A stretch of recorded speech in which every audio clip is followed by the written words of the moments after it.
রমজান দরজায় কড়া নাড়লেও এখনো বাজারে ভোজ্য তেলের সংকট কাটেনি বলে জানাচ্ছে ক্রেতা বিক্রেতারা। এদিকে রমজানকে সামনে রেখে বাজারে বেড়েছে ক্রেতাদের ভিড়। অধিকাংশ ক্রেতাই কিনছেন ইফতার পণ্য। সকালে রাজধানী কারণ বাজার ঘুরে দেখা যায় অন্যান্য দিনের তুলনায় মুদি বাজারে কয়েকগুণ ভিড় বেড়েছে ক্রেতাদের। চাহিদা বেড়েছে ছোলা, বুট, চিনি ও শরবত আইটেমের। এ থেকে 3 থেকে 4 দিনের ব্যবধানে কিছুটা বেড়েছে ছোলার দাম, তবে এখনও কাটেনি ভোজ্য তেলের সংকট। পাশাপাশি অধিকাংশ ক্রেতারাই অভিযোগ করছেন অতিরিক্ত দামের। বিক্রেতারা দায়ী করছেন ডিলারদের, যদিও ডিলাররা বলছেন প্রত্যাশা অনুযায়ী এখনও বাড়েনি তেলের সরবরাহ। রমজান উপলক্ষে রাজধানীর বাজারগুলোতে বেড়েছে ভোজ্য তেল, ছোলা, বেসন সহ বিভিন্ন পণ্যের চাহিদা। তবে এখন সংকট রয়েছে সয়াবিন তেলের। বাজার পরিস্থিতির খবর জানাতে এই মুহূর্তে কারণ বাজারে আছেন সহকর্মী ফারদুর রহমান। সরাসরি যাচ্ছে তার কাছে।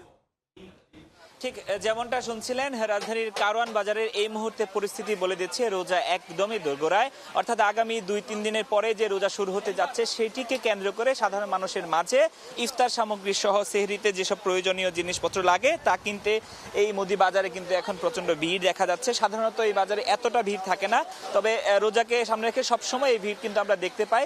এবছর পরিস্থিতিটা কিছুটা ভিন্ন। এবছর গত বছরের তুলনায় কিছু পণ্যের দাম ক্রেতারা এবং বিক্রেতারা বলছেন কম, বিশেষ করে ছোলার দামের কম সেটি বলছেন।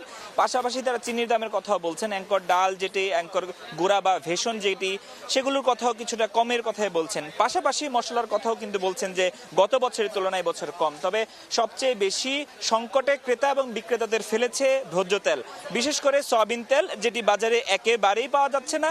যা পাওয়া যাচ্ছে সেটিও নির্ধারিত তুলনায় বেশি দামে।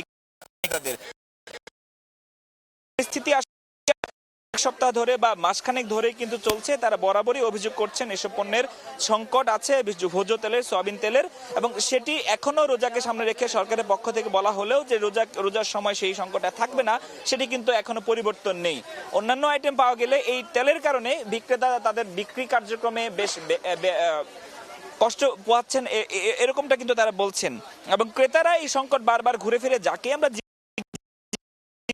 তারা সন্তুষ্টি প্রকাশ করলো এই সংকট তেলকে ঘিরে। তারা বলছেন, আমরা ডিলারদের সাথে কথা বলেছিলাম, তারা বলেছেন যে তারা সরবরাহ তুলনামূলকভাবে কম পাচ্ছেন, সে কারণে বাজারে সংকট আছে।